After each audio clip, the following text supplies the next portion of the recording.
In Plateau State, women leaders and human rights activists have staged a protest calling for the Nigerian government to exploit the same tactics used in rescuing the over 300 kidnapped Kankara secondary school boys to also bring back Leah, Sharibu and the rest of the Chibok girls still in captivity. The women made their voice known in just the capital of Plateau State a few days after the rescue of the abducted schoolboys. TVC News' Funam Joshua reports.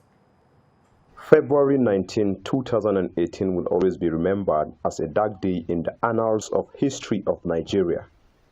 It is the day 110 students of the Government Girls Science and Technical College, Dapchi, in Yobe State were kidnapped by members of the Boko Haram terrorist group. The Boko Haram insurgency, which began in Nigeria in the year 2009, with its ideology against the Western education, has attacked and caused damage to many educational institutions in the country from inception. 5 among the 110 Dapchi school girls died on the same day of the abduction, while 104 others were released in March of 2018 by the efforts of the government, except for Leah Sharibu. The lone girl has so far spent 2 years and 10 months in captivity with no hope of returning back to her parents at the moment.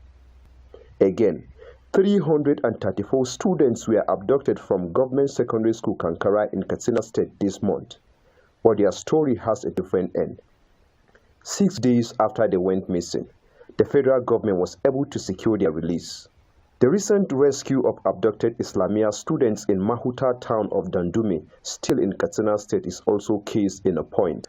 These women protesters are wondering why the same government has not been able to facilitate the release of Leah and the rest of the Chibok girls.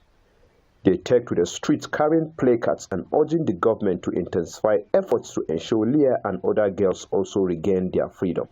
We are standing on behalf of Christian girls and on behalf of every woman and girl in Nigeria to demand that you use the same tactics the soldiers have been able to use to rescue these girls, to rescue these boys. So please rescue our girls. We want them to be back.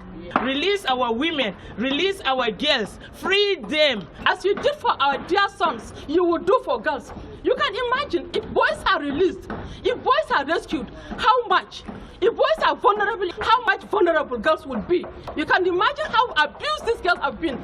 The yearning and aspiration of this women group is that the Nigerian government should intensify more efforts in making sure that the rest of the girls are also rescued, like the Kankara secondary school boys. Funam Joshua, TVC News, Jos.